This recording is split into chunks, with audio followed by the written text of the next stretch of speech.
পহেলা August থেকে বিশ্বের বিভিন্ন দেশের উপর কার্যকর হয়েছে ট্রাম্পের পাল্টা শুল্ক। এতে মার্কিন অর্থনীতি সহ বৈশ্বিক বাণিজ্যে অনিশ্চয়তার মুখে পড়বে এমন শঙ্কা তৈরি হয়েছে। ফলাফল হিসেবে বিনিয়োগকারীরা তাদের অর্থের নিরাপদ আশ্রয় হিসেবে আবারও স্বর্ণকেই বেছে নিচ্ছেন, যার প্রভাব পড়তে শুরু করেছে বাজারে। তবে এখনও বাংলাদেশের বাজারে স্বর্ণের দামে কোনো প্রভাব পড়েনি। সোমবার বিশ্ববাজারে প্রায় 2% বেড়েছে মূল্যবান এই ধাতুটির দাম। পহেলা আগস্ট ট্রাম্পের পাল্টা শুল্ক কার্যকরের দিন স্বর্ণের দাম বেড়ে দাঁড়িয়েছিল আউন্স প্রতি $3,363।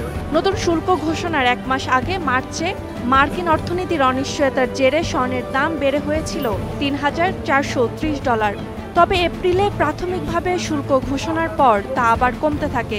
এবার আগস্টে চূড়ান্ত শুল্কারোপ ও ফেডারেল রিজার্ভের সুদের হার কমানোর ইঙ্গিতে আবারও বাড়ছে বিশ্ববাজারে স্বর্ণের দাম।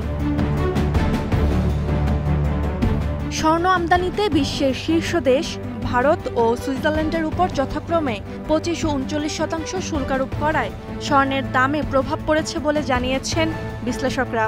অন্যদিকে কানাডা, ব্রাজিল, তাইওয়ান সহ ডজন খানেক দেশের উপর 10 থেকে 41% পর্যন্ত শুল্ক আরোপ করার মাত্র কয়েক মিনিট পর স্বর্ণের বাজারে নাটকীয় প্রতিক্রিয়া দেখা যায়। ট্রাম্পের বাণিজ্য নীতিতে কঠোর অবস্থান ও অর্থনৈতিক অনিশ্চয়তার মধ্য দিয়ে স্বর্ণের দাম আবারও প্রমাণ করেছে এটি বিশ্ব অর্থনীতির সংকটকালে সবচেয়ে নির্ভরযোগ্য সম্পদ ও বিনিয়োগ মাধ্যম। শুল্ক ঘোষণার আগে ও পরে মাত্র এক সপ্তাহের ব্যবধানে স্বর্ণের দাম প্রায় 2% বৃদ্ধি পায়। বিশ্লেষকদের মতে সামনের দিনে যদি বাণিজ্য উত্তেজনা বাড়ে এবং ফেড সুদের হার কমাতে নীতিগতভাবে নমনীয় হয়, তবে স্বর্ণের দাম আরও বেড়ে যাওয়ার সম্ভাবনা রয়েছে। Roksana Rimi, star news.